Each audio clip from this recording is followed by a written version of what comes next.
I'm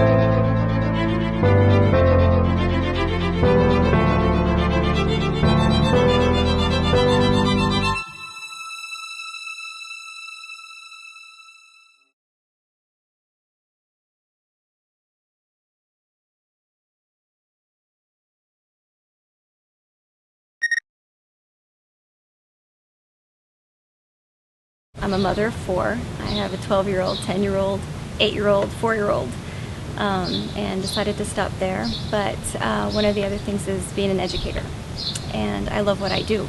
And it did happen by accident, because I started off actually moving to the States, and I thought that I was going to be a lawyer. I mean, it's a big deal. I'm going to be a lawyer. But unfortunately, at that time, the scholarship did not support females becoming lawyers or studying law overseas. So I ended up doing computer science.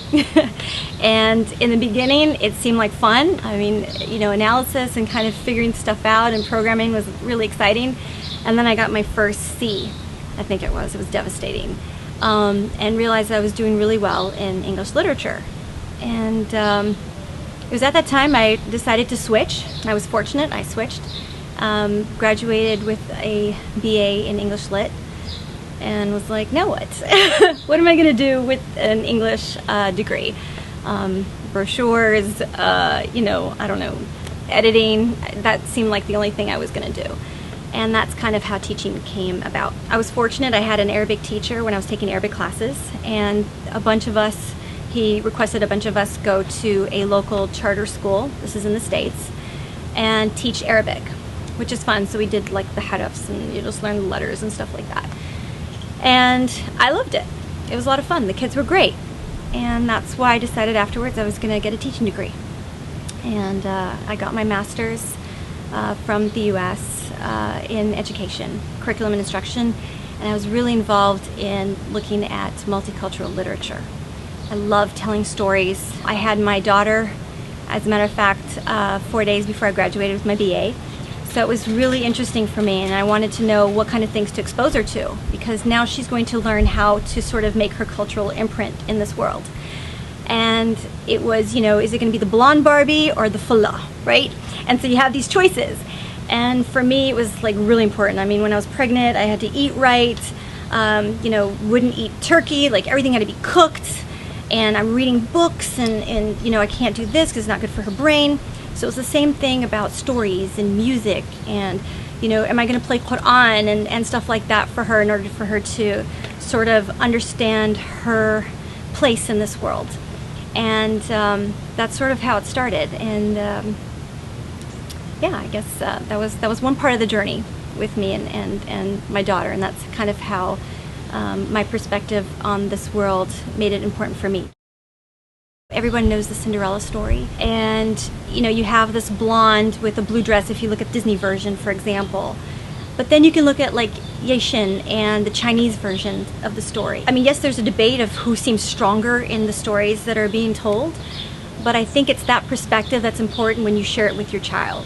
So looking at different stories from different countries and what they treasure and what they're trying to promote, whether it's empathy or honesty. There's a wonderful story called The Empty Pot. And in that story, there's a Chinese emperor, and he gives all of the children a gift, and it's a seed, and he tells them to plant this seed, and they're supposed to work the entire year to get this plant to grow, and whoever has the largest plant, you know, is going to be awarded. And of course, this poor boy goes, and he puts water, and he checks on it, and it just won't grow. And so at the end of the story, the emperor's looking at everybody, and these kids have all kinds of plants, and some like, you know, huge and white blooms and yellow. And he sees this young boy, and he asks him, you know, what happened with you? And he said, well, no matter what I did, it wouldn't grow.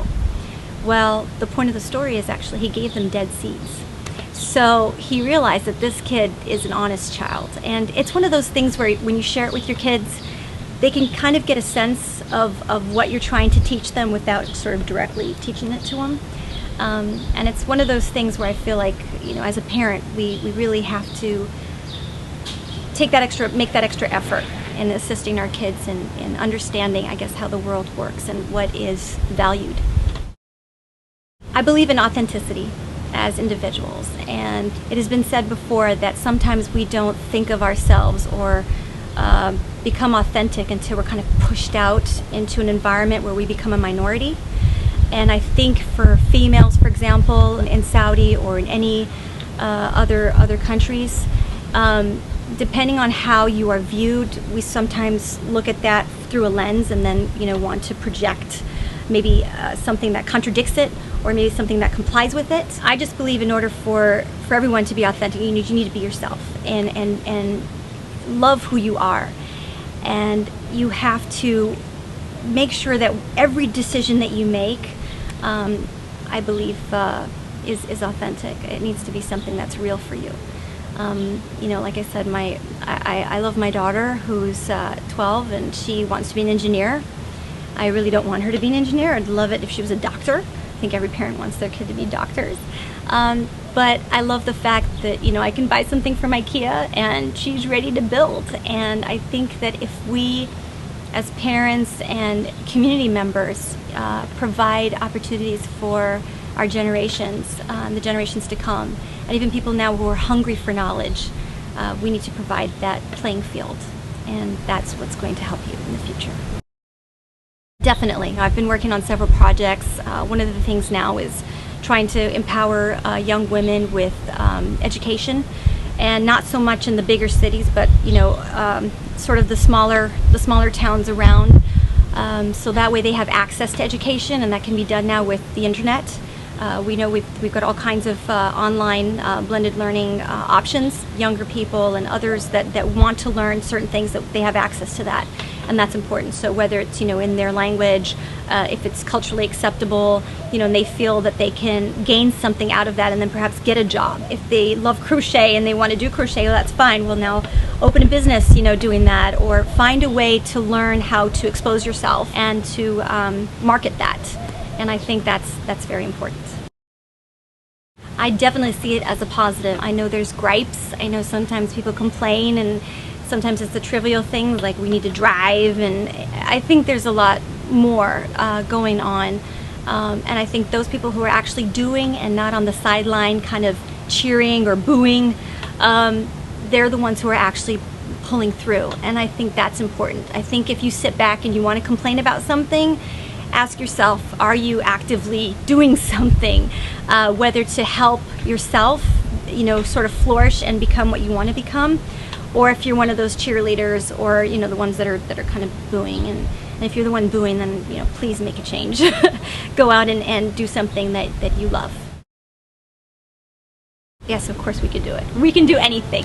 Dream big and dare to fail.